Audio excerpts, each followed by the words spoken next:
Olá, queridos seguidores! Hoje nós estamos aqui para gravar mais um podcast. Eu estou aqui com uma convidada especial, a querida Jennifer Costa. Muitos já seguem, conhecem, né? Ela tem um testemunho maravilhoso e hoje eu vou falar pouco hoje. Na verdade, eu quero ouvi-la, porque ela tem um testemunho de cura na vida dela, nos relacionamentos, e eu creio que há muitas pessoas, há muitos jovens. Eu queria que você compartilhasse esse podcast com jovens, com pessoas que estão se preparando para o casamento ou que têm vontade de se casar. Ela tem uma experiência incrível e de transformação que o Senhor fez na vida dela. Amém. Então, eu queria que ela se apresentasse. Jennifer, muito bem-vinda. Obrigada, pastora Márcia. Estou muito feliz de estar aqui nesse podcast, de poder fazer parte disso e poder edificar a sua vida. É tão necessário a gente ter pessoas se posicionando nas redes sociais, levando a palavra de Deus. E esse aqui é um canal que tem sido veiculado a palavra do Senhor e é um privilégio poder estar aqui. Sou muito feliz. Muito prazer. E a nossa meta, o nosso desejo é que vidas sejam abençoadas. Amém. Não é muito fácil, às vezes, nós abrirmos o nosso coração, contarmos, às vezes, dores e coisas que nos aconteceram. Isso não é muito fácil. Mas quando nós fazemos, primeiro nós fazemos, porque temos a convicção de que o Senhor nos libertou, que o Senhor virou a chave, né, Jennifer, da nossa vida. Sim. E porque isso toca o coração das pessoas, que às vezes tem pessoas que estão passando pelas mesmas dificuldades que nós e pensam assim, eu não vou vencer isso. Mas o Senhor nos faz vencer. Então, eu queria que você ouvisse e você compartilhasse com pessoas, porque você vai abençoar a vida. Então, eu queria que você falasse, Jennifer, um pouquinho da sua infância, né? Sim. E depois a sequência, o que aconteceu, o que houve, como Deus te restaurou. Então, a minha infância foi muito especial. Apesar de ter vivido momentos difíceis, mas minha infância foi muito especial. Primeiro porque foi na minha infância que eu tive minha primeira experiência com Deus. Nossa, Meu pai é militar, a gente vem de uma família super simples. Meu pai é da Marinha. E naquela época a gente não tinha a menor condição dos meus pais me darem bonecas, Barbies, ou até mesmo me levar pra Disney. Vou explicar por que eu tô falando isso. Porque eu tinha uma vizinha que ela tinha um tio que tinha uma condição financeira, ele dava muitos presentes pra ela, muitas Barbies, dizia que ia levá-la pros Estados Unidos, levar pra Disney, e ela sempre falava aquilo pra mim. Um dia eu acordei, eu fui até minha mãe tava lavando a louça, eu falei assim, mãe, eu quero muito ir pra Disney, eu quero muito ter Barbies. Eu tinha em torno de 6, 7 anos. E minha mãe, ela poderia ter matado os meus sonhos ali. Ela poderia ter dito, esquece isso não é pra você, isso não é pra gente. Essa não é a nossa realidade. Ou poderia ter dito, tá viajando, Jennifer? Não, esquece, seu pai não tem condição. Mas minha mãe não abortou o meu sonho. Interessante. Muito isso, pelo né? contrário, ela virou e falou assim, pede a Deus, Deus pode fazer. Na mesma hora eu saí da cozinha, fui até a sala, olhei pro céu e falei assim, Deus, eu quero muito ir pra Disney. Eu quero muito ter Barbies. E orei assim, uma oração simples, falei com Deus.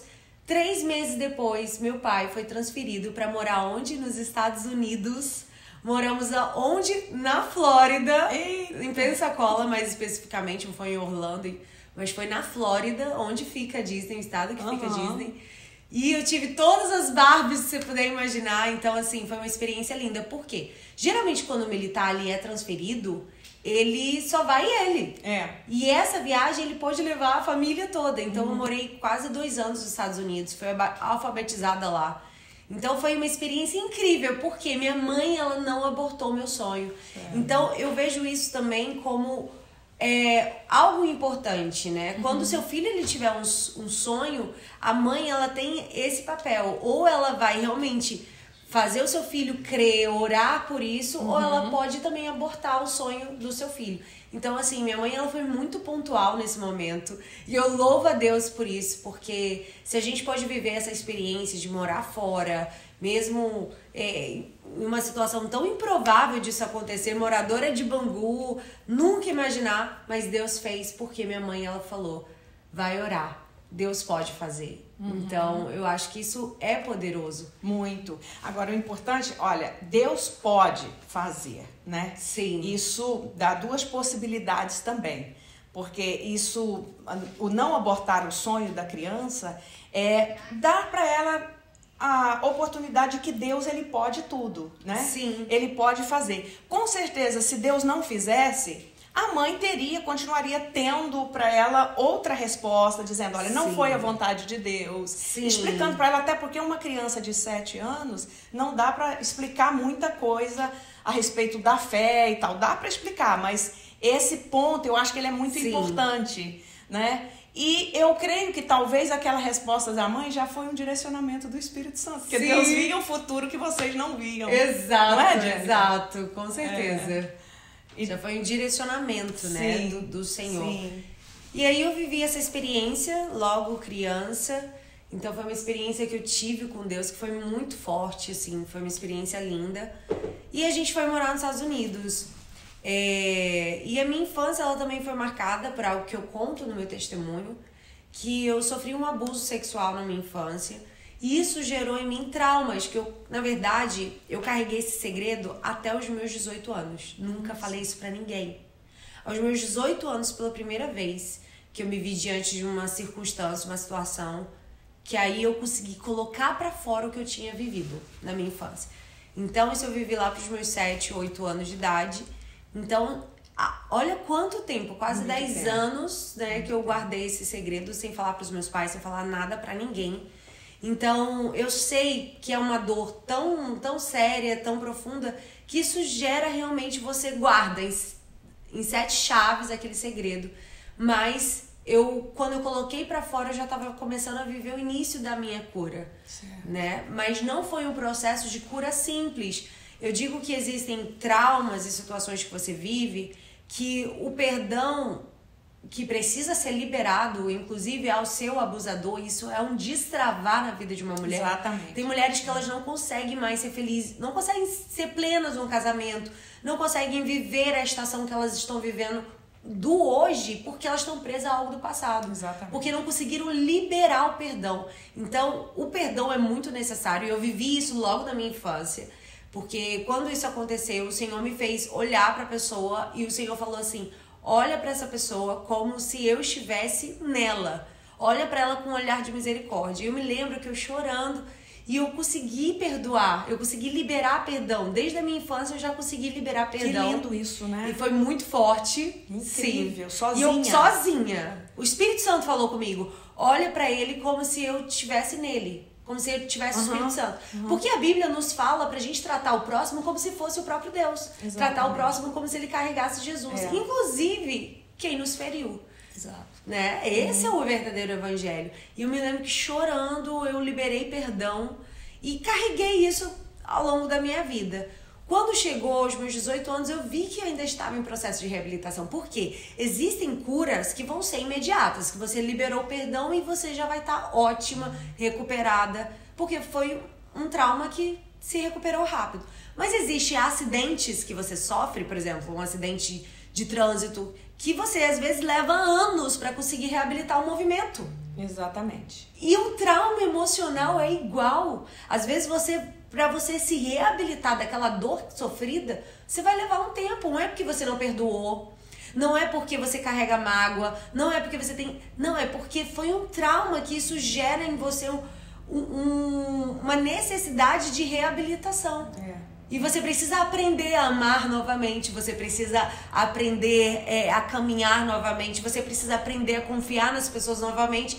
Você vai se reabilitando. Então eu entendi que eu estava nesse processo, que eu liberei o perdão, foi um estágio inicial, mas que agora Deus estava num processo de reabilitação. Eu estava no fisioterapeuta emocional, cuidando das minhas emoções. Por quê? Foi quando eu consegui colocar pra fora. A primeira vez aos 18. A primeira vez aos 18 anos. Eu acho que esse ponto é muito importante, Jennifer, porque veja, na psicologia a gente vê isso. Há coisas que você só consegue libertar completamente quando você comunica com alguém. Isso é muito importante. Isso é bíblico também, né? É bíblico também. O salmista diz assim, enquanto me calei, envelheceram os meus ossos pelo meu bramido todo dia. Isso ele está falando de algo que foi guardado. Nossa. Não é forte esse texto? Davi fala isso. Então, esse ponto, olha, ela falou do processo de reabilitação, mas ela levou um tempo, porque nesse tempo ela perdoou o ofensor. Sim. Quem ofendeu, quem machucou ela. Isso já libertou o coração dela. Mas aí fica na mente, fica nas emoções, fica em sensações que ela sente ao aproximar de alguém que queira se aproximar novamente dela. Isso. Com uma intenção boa, não é isso, Jennifer? Isso aconteceu. Exatamente isso.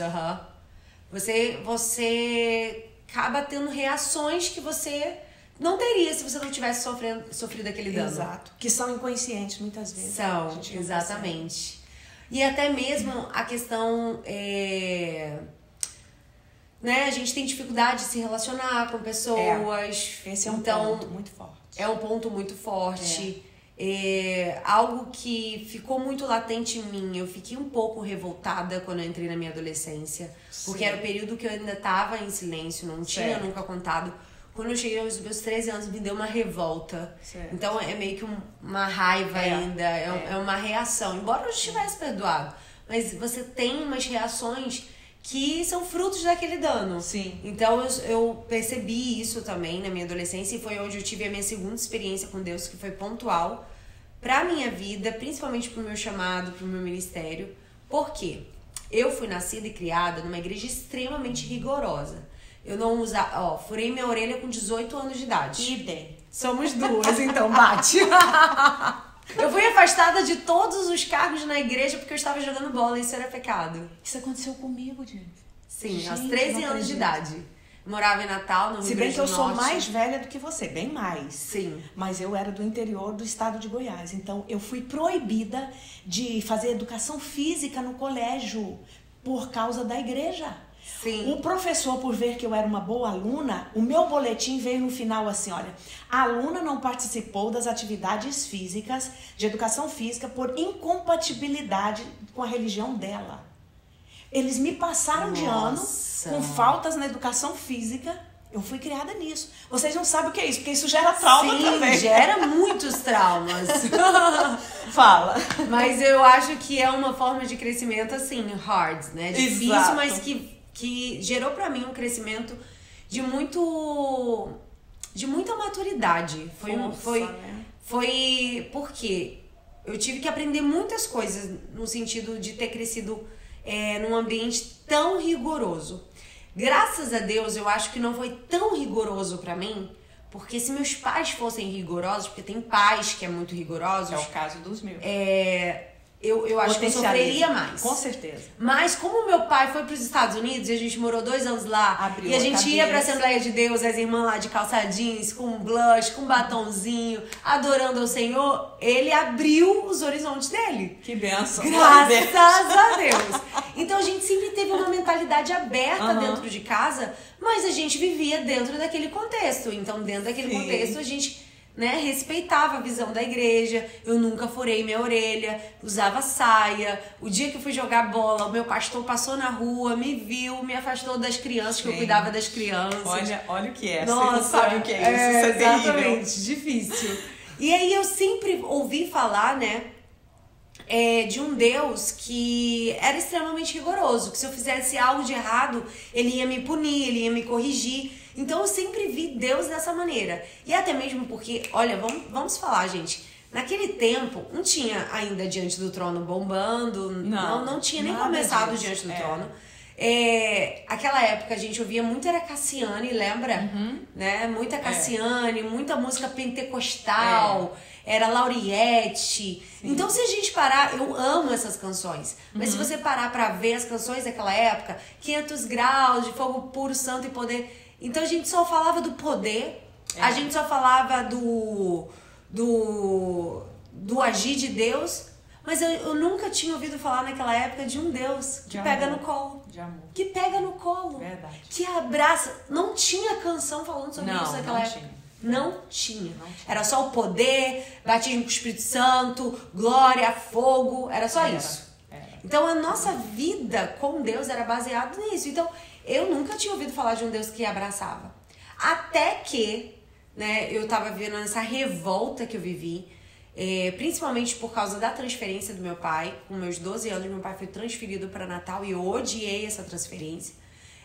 Falei, nossa, vim morar no fim do mundo, sendo que hoje eu sou apaixonada por Natal. Porque lá foi o cenário que Deus usou pra me curar, pra me aproximar dele. E eu estava muito revoltada, aprontando na escola, brigas, minha mãe ia direto na coordenação. E eu me lembro que meus pais chegaram pra mim e falaram assim, você tá de castigo. Acabou, você vai ficar, você não sai mais da escola, casa, ficar dentro do quarto.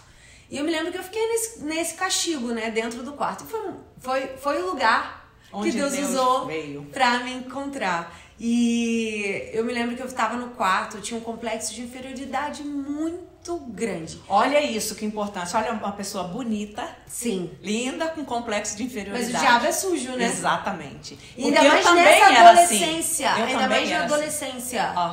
Porque você não tem a sua identidade firmada ainda. Não, Você não tem medo, tem insegurança do futuro, porque você é uma menina, você não tem medo, você não sabe de nada. E aí, o que o diabo vem? Ele vem nas suas emoções. Ele fala pra você que você é feia. Exato. Ele fala pra você que ninguém vai casar com você. Gente, eu me olhava no espelho e falava, gente, ninguém vai me querer. Olha só. Eu nunca vou casar com ninguém. E eu sentia tanto complexo de inferioridade, era tão forte que eu tinha vontade de me matar. Sim. Que ele gerava o desejo de suicídio. É o que está acontecendo muito hoje. Muito hoje. Os nossos adolescentes estão perdidos com a questão da identidade. Sim. Imagina sem Jesus. Ela tinha conceito, ela tinha uma mãe que orava, ela tinha... Sim. Então você imagina o que é uma pessoa que não tem esse contorno da fé que nós temos. Sim. Não é, Jennifer? Exatamente. Muito mais desafiador. Muito mais. Muito mais. Então, assim... Você ficou no quarto. Eu fiquei no quarto e lá, revoltada, eu me lembro que eu falei assim pra Deus, Deus, eu te odeio. Com raiva, assim, chorando. O Senhor não tá nem aí pra mim.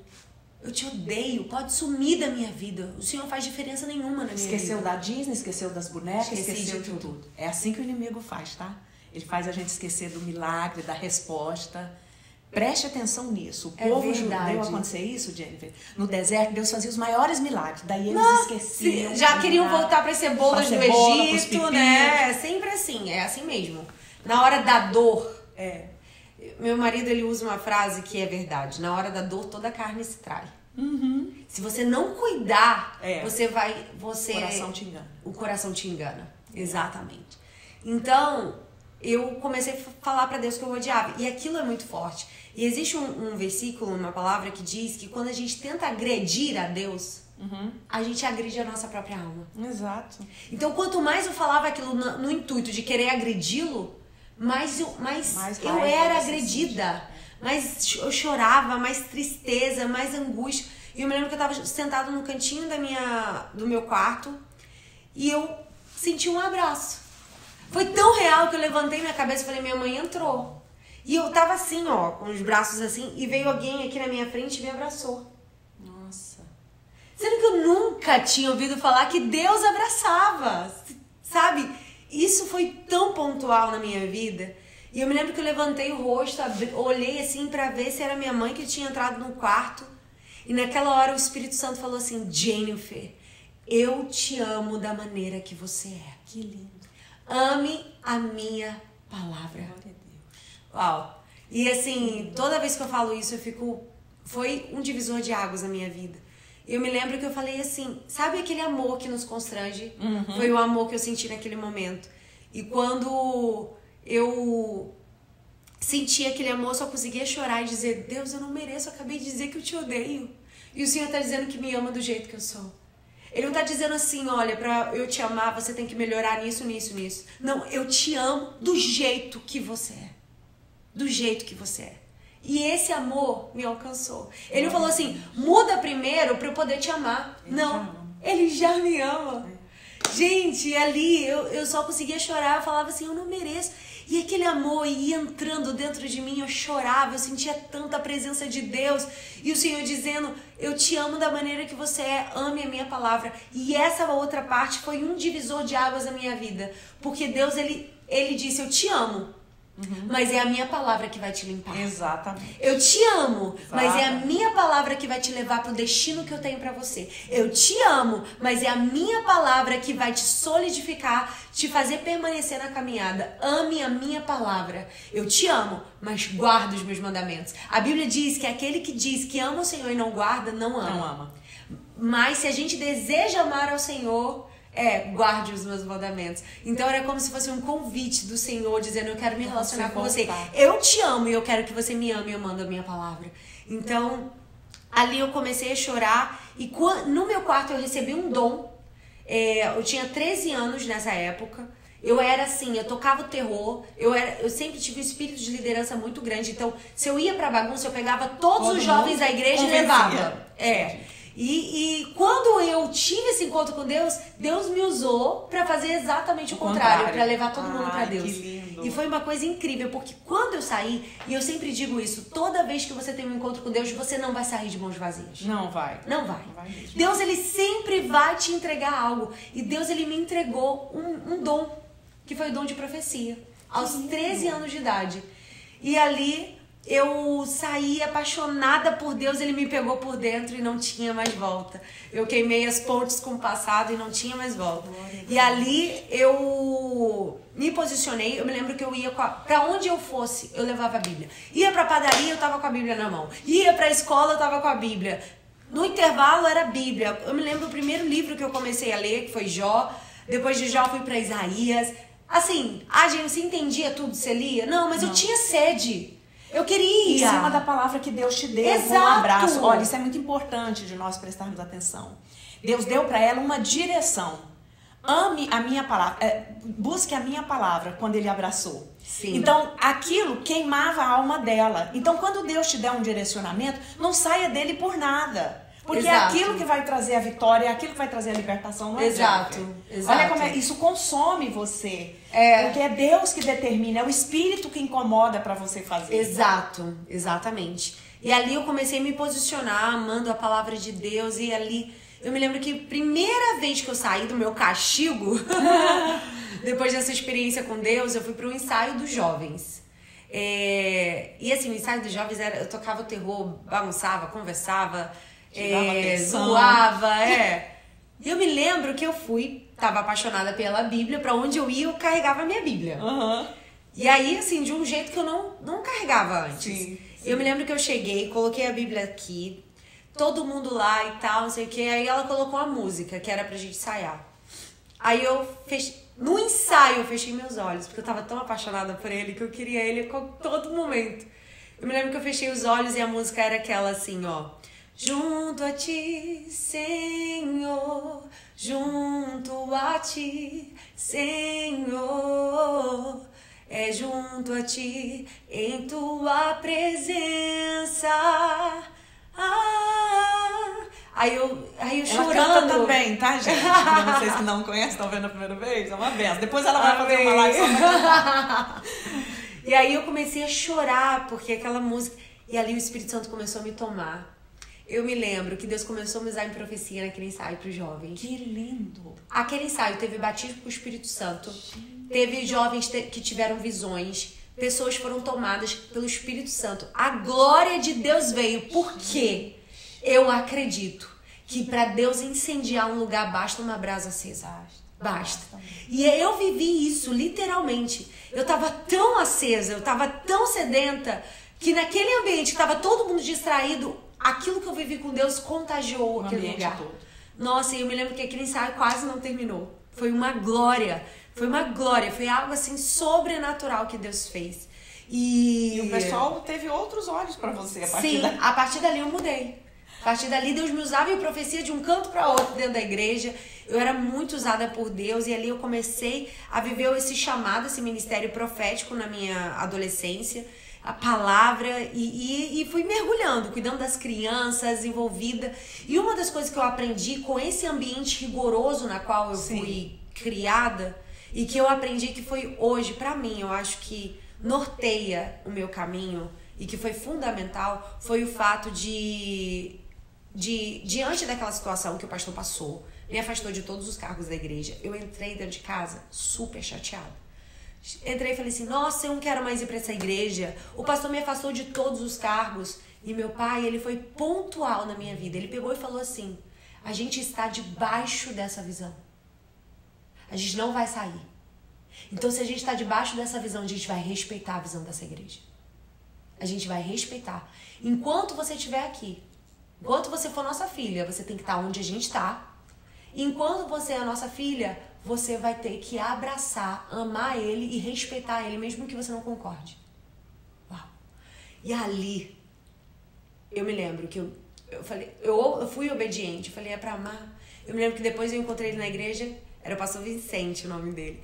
Eu peguei, oi pastor, vim aqui te dar um abraço. Ele levou um susto, porque ele é normal, ele já era conhecido como um pastor que deixava os jovens chateados e não paravam de falar com ele. Entendi. E ele levou um susto. E é tanto que todas as igrejas que ele passou, a partir de então, ele falava, tem uma jovem que ela nunca deixou de me abraçar, mesmo quando eu corrigi ela, mesmo quando eu alinhei ela. Então, assim, eu continuei abraçando, beijando ele.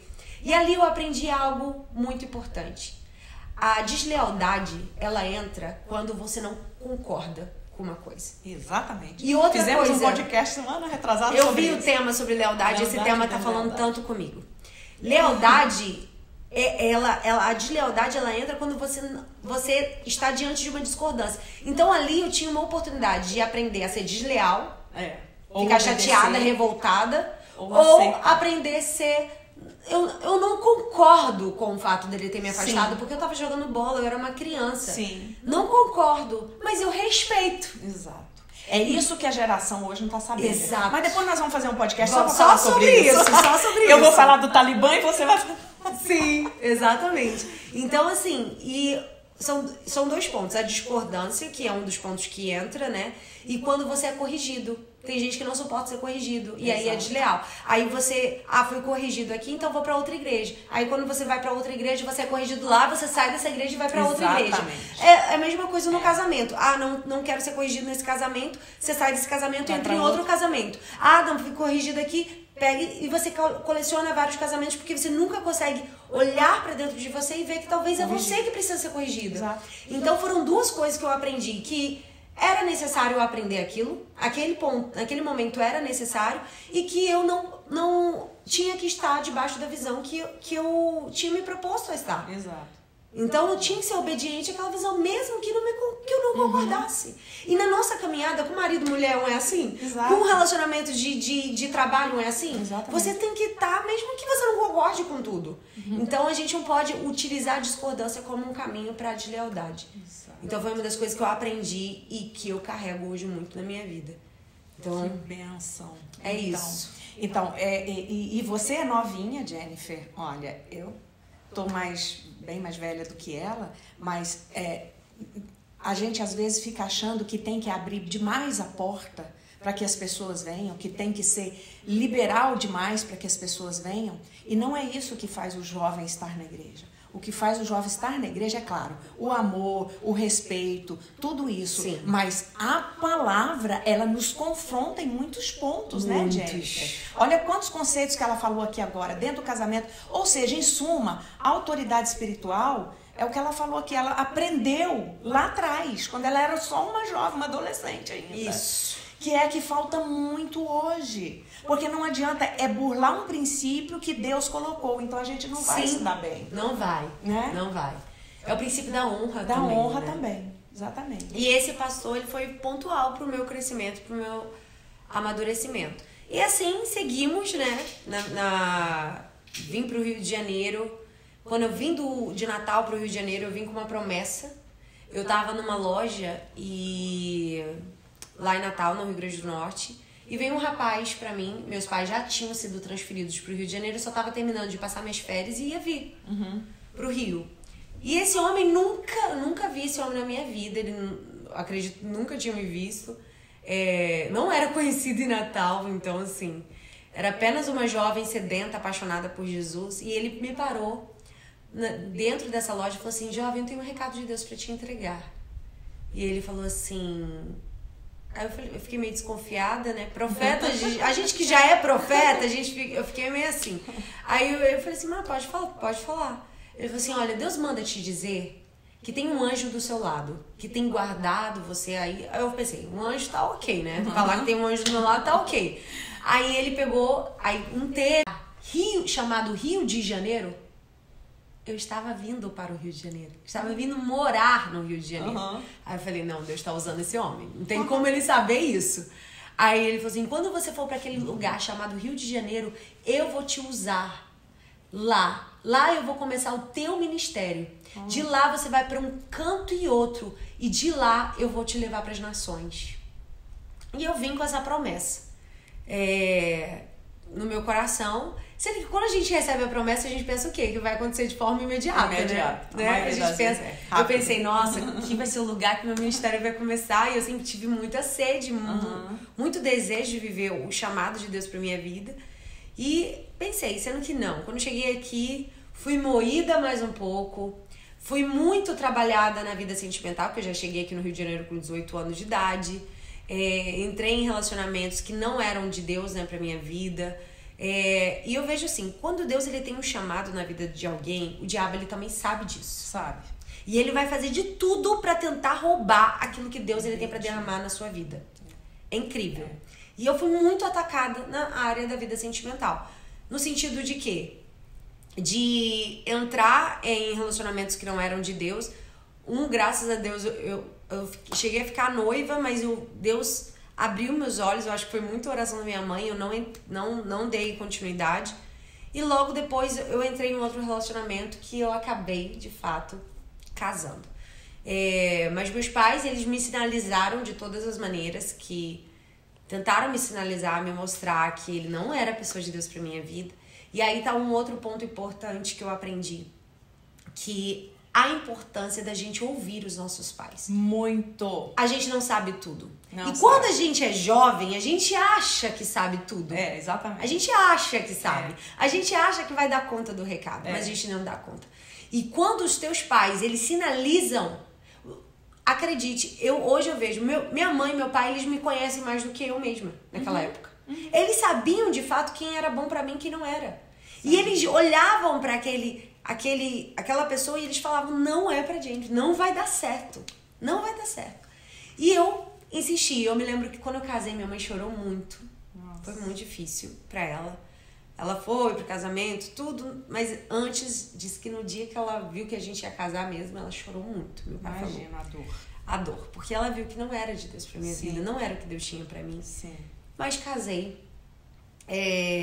Casei, né, do jeito cristão, virgem, tudo certinho. Na lua de mel, as máscaras caíram. Nossa, na lua de mel? Na lua de mel. A gente teve uma discussão na lua de mel e começou a bater nas paredes. Nossa. Parecia que ia quebrar o quarto. E era um cruzeiro. Aqueles quartos sensíveis. Eu falei, meu Deus do céu. Falei, onde eu entrei?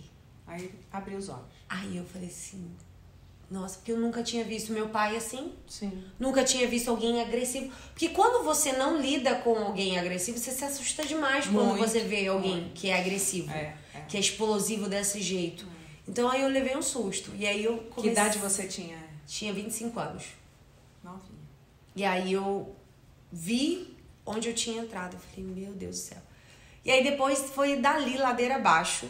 Questão agressividade, extremamente autoritário. E aí tudo isso foi me minando. Meus pastores me acompanharam. Eu sou muito grata aos meus pastores. Bianca Valandro e pastor Josué Valandro. Eles foram fundamentais. Eu me lembro que a Bia, ela foi me socorrer um dia 3 horas da manhã na minha casa, em uma dessas discussões. Eu sou muito grata a eles, porque talvez se eu tivesse ainda naquele contexto rigoroso, eu ia ser nunca mais nada. Você sabe disso? Sim. Nunca mais ia ser nada. Exatamente. Né? Depois de um divórcio, vergonha, julgamento, tudo. Exato. Graças a Deus, meus pastores, né, com uma mentalidade já, né, mais aberta, cuidaram de mim, acompanharam a história, cuidaram do meu coração. E eu me lembro que eu fui no gabinete com o pastor, falei assim, pastor, eu não sei mais o que fazer. Ele pegou o telefone e tentou ligar. Ele desligou o telefone e ele falou assim, minha filha, eu queria poder te dizer que há esperança. Mas ele mesmo... Ele falou assim, mas eu acabei de ligar aqui. Ele falou assim... Ele só falou assim, eu posso te dizer uma coisa, você é jovem. Você é jovem ainda. você tá entendendo o que eu tô dizendo? Eu falei assim, tô. Ele falou assim, eu não tenho nada pra te dizer que dê esperança. Porque assim, ele não ouvia mais ninguém. Sabe quando você tenta de todas as maneiras recuperar? Não tem abertura. Não tem mais. Acabou, fechou. E não adianta. Como que vai andar dois juntos se um não quer? Não tem jeito, não tem como. Então, foi quando eu entendi que tinha, de fato, acabado. E aí, a partir de então, meus pais foram comigo até na minha casa. Eu tô contando detalhes que eu nunca contei, tá, gente? Nunca contei nem no meu testemunho. Meus pais foram até a minha casa e eles... E o meu pai falou, olha, eu vim aqui, você não quer mais nada, né, com a minha filha. Eu vim aqui pegar as coisas e eu tô levando minha filha embora. Eu me lembro que eu peguei, assim, umas mudinhas de roupa e fui embora. Eu não peguei nada da casa, nada, não quis de nada. No máximo, depois eu só peguei minhas roupas mesmo e fui embora. E aquele momento ali foi muito doloroso. Mas eu me lembro que quando eu dormi nos meus pais, eu senti uma sensação de alívio, porque eu já estava tão aflita, vivia num ambiente tão agressivo que eu já dormia com a porta trancada, morrendo de medo, vivia nesse pânico o tempo todo, então eu me sentia aliviada. E ali começou um processo na minha vida que eu me tornei tudo aquilo que um dia eu critiquei e achava, nossa, a pessoa se divorciou, nossa, acabou. Porque você se torna exatamente aquilo que às vezes você julga. E eu me lembro que eu me tornei uma divorciada, me divorciei, 1 ano e meio de casamento que durou. Não durou nem 2 anos. Então 1 ano e meio eu tava me divorciando. E aí eu senti, porque eu já ministrava louvor na igreja. Meu pastor, ele foi muito sábio. Ele falou, Jennifer, eu conheço a história. Eu sei o que de fato aconteceu. Mas eu preciso deixar você 6 meses no banco para você se recuperar. Exato, isso é importante. É importante. É muito importante. E assim, eu agradeço. Foi um momento difícil porque o Ministério de Louvor da minha igreja, o Ministério de Estúdio, estava começando a bombar, estava gravando o primeiro CD, eu estava super envolvida, eu tive que ficar no banco. E eu me lembro que foi muito difícil para mim, teve um lançamento lá pela MK do CD da igreja, e eu me lembro que eu sentei no primeiro banco como se eu estivesse lá no altar. E adorei lá no banco como se eu estivesse lá na frente. Também foi outro lugar que Deus me tratou. Porque pra você ser uma adoradora e pra você viver o que Deus tem pra sua vida, você não precisa esperar o púlpito nem o microfone. Exatamente. Você precisa estar adorando no seu banco, onde você tá. E ali o meu pastor me viu. O pastor viu que eu tava no banco, que eu não deixei de ir pro culto porque eu não estava, não iria mais cantar, que eu não me rebelei, que eu não fiquei chateada porque ele me colocou no banco. Eu entendi que era por cuidado, era amor. E aí ele falou assim, não, vai ter o clipe aí do Nada Temerei, coloca a Jennifer. Tanto que na música Nada Temerei eu tô no clipe. Porque eles viram minha postura, que eu poderia ter me revoltado por ter ficado no banco. Mas eu entendi que aquele era um processo de cura. Que quando você vive um divórcio, você vive um luto. Muito grande. É um luto. Normal. É um luto. É uma perda muito grande. Não é fácil. Não é fácil. E eu entendi que eu precisava daquele cuidado. Então foi muito necessário pra minha vida. E assim eu segui nesse processo, que foram quase 2 anos, 3 anos de reconstrução. Um processo muito solitário, um processo que é muito difícil. Eu sofri julgamento na igreja, embora meus pastores me acolhessem, teve pessoas que obviamente me trataram mal, me trataram com diferença, foram claras em dizer, você se divorciou, foi culpa sua. Teve uma pessoa que falou. Então eu sofri muito. E é uma coisa, Jennifer, deixa eu falar. Esse julgamento, né? Uma coisa que as pessoas, quem nunca passou ou quem nunca trabalhou com família, eu trabalho com família há quase 30 anos, assim. Então, nunca julgue uma pessoa se você não conhece a história. Eu já vi muitos divórcios que eu, com a graça de Deus, consegui evitar, mas eu já vi muitos que eu disse assim, olha, não tem condição. Exato. É isso que a Jennifer tá falando, sabe? Uma pessoa que não quer, uma pessoa que não se deixa tratar. Não se deixa tratar. A violência tá no meio e aí você corre até risco. Corre risco. Então, cada caso tem que ser analisado ao pé de si para a pessoa não errar, para nós como líderes não errarmos e não julgarmos. Sim. Então, veja, eu digo, sabe, Jennifer, que Deus odeia o divórcio da mesma forma que ele odeia um marido violento, um marido que não se apresenta, um pai que não é sacerdote da casa. Deus odeia do mesmo jeito. Entende? Uau, pastora, Exato. muito bom. Então as pessoas ficam muito, Deus odeia o divórcio, Deus odeia o divórcio. Sim, ele falou isso lá para os sacerdotes. Mas ele odeia a violência. Odeia a falta de amor, a hipocrisia. Odeia. Entendeu? Tudo isso. Ele chamou os fariseus hipócritas de raça de víbora. Sim. Entende? Sim. Então, caso de família, caso de divórcio, dizer que a pessoa nunca mais pode voltar, você imagina, uma menina com 25 anos. Imagina, pastora. Entendeu? 25 anos. Ela vai enterrar a vida dela agora. Morrer. Ela tá acabou. fadada a não ter mais alguém. Entende? Então, olha bem isso e a palavra, tá? Porque quem menos foi perdoado, é quem mais julga. Sabe? Exato. Né? A palavra mostra. Exato. Né? Quem muito é perdoado, muito ama. Exatamente. É verdade, lindo, né? Verdade, então, pastora. E depois? E aí eu vivi esse processo, né? Desses julgamentos. E uma coisa que eu gosto de ressaltar, porque eu poderia ficar utilizando da minha história e da violência que de fato eu vivi. O pastor Josué chegou a ver roxo no meu braço, e enfim. Eu não gosto de entrar muito nesses detalhes. Sim. Porque é muito fácil chegar aqui agora, contar minha história e dizer, nossa, porque ele era assim, ele era assado. Mas quem estava errada fui eu, de ter entrado num relacionamento que Deus não queria que eu entrasse. E a gente esquece às vezes também da autorresponsabilidade. Quem entrou nesse relacionamento fui eu. Exato. Quem viveu isso? Ele era isso tudo? Ele era. Mas a maior culpada era eu, de não ter ouvido os sinais que os meus pais me deram. Exato. De não ter observado os sinais que Deus me deu para eu não entrar nesse relacionamento. Exatamente. Então, às vezes a gente quer colocar na conta de Deus, na conta da outra pessoa, Jennifer, e não consegue enxergar a nossa autorresponsabilidade. Deixa eu dar uma paradinha nesse ponto que você falou, que é muito importante. Eu digo que se não for uma mãe narcísica, que a mãe narcísica, ela suga a potencialidade da filha. Que eu já percebi aqui que não é o caso da mãe nem do pai dela. Não. São pais protetores. Se não é uma mãe narcísica que tem algum problema mental sério, os pais, eles compreendem, eles veem à frente. Sim. Então, filho, filha que tá para fazer uma escolha, escute o pai e a mãe. Por favor. Escute. Gente, essa é com certeza o segredo. Exatamente. O segredo. Escute seus pais. Exato.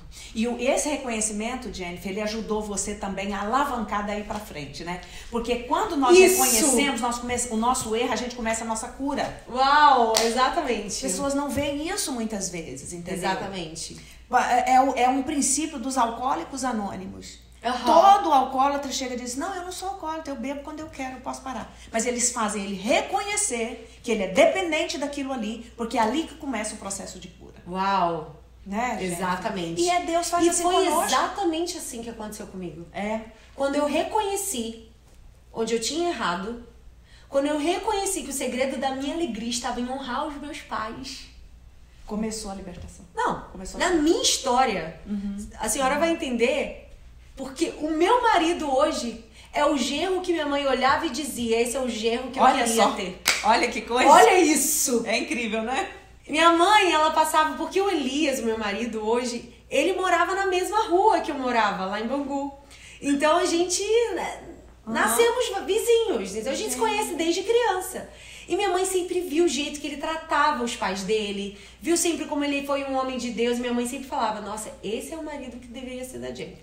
Esse marido, assim, ou seja, quando eu entendi que o meu erro foi não ter ouvido os meus pais, quando eu entendi que o meu erro foi não ter honrado eles, honrado a minha mãe como deveria, e eu passei por esse processo, e eu me lembro que foi um processo de muita cura, foi um processo de pedir perdão pelos meus pais, ter pedido perdão pra minha mãe por tê-la feito sofrer. Sim. Né, quando eu tomei a decisão que entristeceu muito o coração dela. Foi um período que eu me lembro que uma das pessoas que Deus tinha usado pra me sinalizar, eu também fui na casa dela pedir perdão. Ela falou assim, olha, preste atenção, ele não é isso que tá mostrando ser pra você. Ela tentou me sinalizar. Quando tudo isso aconteceu, eu voltei na casa dela, pedi perdão.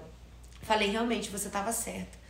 E fiz todo o processo de descida, né, de quebrantamento. E quando eu me submeti a esse processo, eu tava lá sozinha, entristecida. Eu reconheço que hoje você encontrar alguém legal é muito difícil. Muito. A gente tá vivendo um período muito difícil. Eu sou de uma igreja que, na época, a IBA aqui tinha em torno de 3 mil membros. Eu era do louvor, eu fazia o vídeo do Seja Bem-vindo lá do culto. Eu me lembro que eu subia no louvor, olhava assim a igreja e falava, gente, não tem uma pessoa aqui, Senhor. Muito difícil. E aí eu falava assim, Deus, eu acho que o Senhor não tem ninguém pra mim. Eu falava, eu acho que o Senhor não tem ninguém pra mim. Eu acho que acabou. E eu me lembro que o segredo da minha vitória foi minha mãe, porque minha mãe encontrou o Elias, ele tava lavando o carro e tal. Ela falou assim, você tem o telefone da... Ele perguntou por mim, né? Que sempre ficou um negocinho de olhares, eu e Elias, mas a gente nunca tinha saído pra conversar nada. E ela falou assim, você tem o telefone da Jennifer? Ele, não. Aí ela falou assim, vou te passar. Aí passou o meu telefone. Minha mãe... Olha que mãe sábia. A minha mãe passou meu telefone pra ele. Cupido. E aí ele me mandou mensagem, eu falei... Aí eu, tipo assim, ele falando da gente tomar um café e tal. Eu falei assim, nada a ver. Eu conheço o Elias há tanto tempo. Agora a gente vai querer sair, mas nada a ver mais. Aí teve um dia que eu tava super em casa, né? Assim, durante a semana, ele pegou e escreveu uma mensagem que aí foi um divisor de águas. Ele foi sincero. Porque até então, quer tomar café, não tá sendo claro. Quando ele escreveu assim, eu gosto de você, estou orando por você. Aí eu falei assim... Aí mudou. Eu falei, gente, ele gosta de mim, tá orando por mim. E eu tô aqui sozinha, chorando, sofrendo, dizendo que não tem ninguém... Por que eu não vou sair com ele? Aí eu falei assim, vou topar então sair com ele. Foi quando, de fato, a gente saiu. E desde então, a gente casou, 1 ano depois, a gente ficou juntos, namoramos 1 ano, foi lindo. E hoje eu já tô completando quase 5 anos de casada, pra glória de Deus. Amém, que bênção. Né? Então, o meu marido hoje, ele é uma bênção. Ele é uma bênção na minha vida. E eu vou dizer, pastora, hoje eu sei a diferença do que é ter um casamento ruim. E eu sei a grande diferença de ter um casamento bom. É grande a diferença. É muito. É uma paz que excede. Exatamente. Eu não tinha confiança no outro relacionamento. Sim. Eu era insegura por causa do caráter, não tinha confiança. Mas quando você tem um homem que tem um caráter em Deus, você sente uma paz, você sente uma tranquilidade. Então, graças a Deus, hoje eu tenho um casamento de verdade. É um homem que ama o Senhor mais do que a mim, que eu digo. Então, assim, ele me reconstruiu. E ele reconstruiu a minha história quando eu achava que estava tudo acabado. Porque quando eu me separei,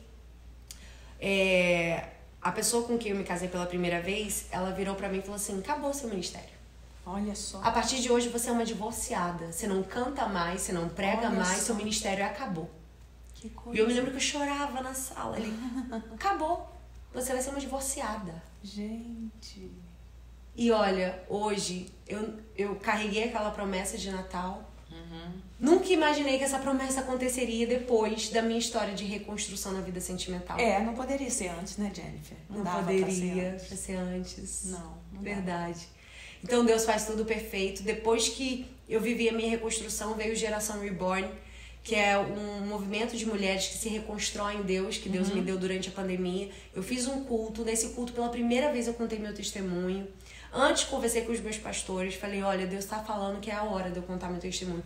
Porque eu morria de vergonha de dizer que eu era divorciada. Sim. Morria de vergonha. Sim. E quem me olhava nas redes sociais, eu não tenho um filho, eu não tenho nada de outro relacionamento. Ninguém sabia. Se eu não quisesse contar, ninguém ia saber. Sim. Eu ia seguir minha vida. Mas Deus falou, é necessário contar. Não tenha a sua vida por preciosa. Às vezes a gente fica preocupado com a nossa reputação, né? Mas Deus falou assim, quem vai fazer por você sou eu. E tem pessoas que precisam do seu testemunho. Exatamente. Meu testemunho, em questão, meu YouTube era bem pouquinho seguidores. Tipo, não tinha nem 1000 seguidores lá. Eu subi os vídeos, até que a menina que me ajuda nas redes sociais falou, Jennifer, você viu que seu vídeo viralizou? Falei, não, ele já tá com quase 100 mil visualizações. Então, assim, o vídeo, quando Deus ele fala que vai soprar, ele sopra. Exatamente. Então, hoje meu vídeo já tá quase batendo, né? Tá 900 mil, quase batendo 1 milhão. Com o meu testemunho de algo que eu não queria contar, de algo que eu queria guardar, que pra mim era uma vergonha, mas Deus me mostrou assim, aquilo que pra você foi uma vergonha, eu vou usar pra glorificar o meu nome. Exato, eu vou usar pra mostrar a minha glória, exatamente. O amor, olha quanto testemunho que quantos conceitos a Jennifer passou aqui hoje, de amor, de correção, de obediência a pai, de escolha correta, escolha errada. Sim. Fora outros. Sim. E esse testemunho viralizado aí, quantas pessoas não vão ser abençoadas, Sim. Jennifer? Sim. Essas 4 coisas que eu falei, que não foram só essas, mas preciosas, que a gente conseguiu pontuar um pouquinho, né? Depois a gente pode fazer outro podcast, sim, né, sim. Jennifer? Só para falarmos dessa parte da dureza que nós vivemos, porque eu vivi muito sim. igual a ela, porque eu vim de uma igreja muito rígida do interior do estado de Goiás. Mas o que eu queria, uma das coisas que me fez chamar a Jennifer para estar aqui é que eu vi assim, porque na rede social você dá para ver, não dá para ver tudo, mas vê. Eu vi o coração dela, um coração simples, e o Josué também falou isso comigo. Entende? Que não, eu gosto muito disso, de chamar uma pessoa que tem um testemunho vivo, um testemunho verdadeiro, nada que é fake. Sim. Foi obra de Deus, foi o Senhor que fez. Sim. Então, isso alegra o coração do Senhor. Sim. E com certeza, Jennifer, esse testemunho vai ajudar muitas pessoas, vai ajudar muitas vidas, né? Amém. Como você mesmo já sinalizou isso. Então, e hoje eu contei coisas que eu nunca contei aqui. Olha só que... É porque certamente, aí vocês que me seguem, vocês que também seguem ela, precisam de passar isso para alguém. Sim. Porque o nosso testemunho cura. E o testemunho é uma atitude também de humildade. Porque não é fácil falar, né, Jennifer, não dessas coisas. Não é. Mas quando é para a glória de Deus, e Jesus não veio para os sãos. Jesus veio para os doentes. Os sãos não precisam de médicos, né? Da alma, do espírito. Então, é essa nossa missão aqui. Verdade. Nesse podcast, nas lives, né, no Instagram. Enquanto tem tantas vozes, né, Jennifer, nós temos uma voz que traz essa cura, que traz essa direção, que traz essa restauração. Então, nós não podemos deixar calar essa voz. Sim, não podemos. Né? E olha que coisa preciosa que Deus faz, né? Deus deu para ela o dom, ela louva, ela ministra a palavra, tá? E ela tem dom de profecia. Então, isso é o que Deus faz. Quando Ele encontra um coração humilde, Sim. Ele faz, para a glória dele. Porque toda a glória será revertida para Ele, né, Jennifer? Sempre. Então, queria te agradecer muito. Foi um prazer. Acho que não vai ficar só nesse podcast, não. Se você eu amei, obrigada pelo carinho. Foi uma alegria estar aqui. Amém. Sentir a presença de Deus aqui conosco. Muito, o Espírito Santo está aqui. E é muito bom. Amém. Obrigada. Obrigada a você. Deus te abençoe. Eu falei com ela aqui para dar uma palhinha de um louvor, mas tá sem violão, sem nada. Só a capela. Tem uma canção propícia, né, para esse testemunho que diz assim: eu quero viver algo novo, faz meu coração arder de novo, fazendo todo medo desaparecer, trazendo sobre mim um novo amanhecer. Eu quero viver algo novo. É isso que nós queremos viver, algo novo em Deus. Amém. Amém? Obrigada, pastora. Deus te abençoe, querida.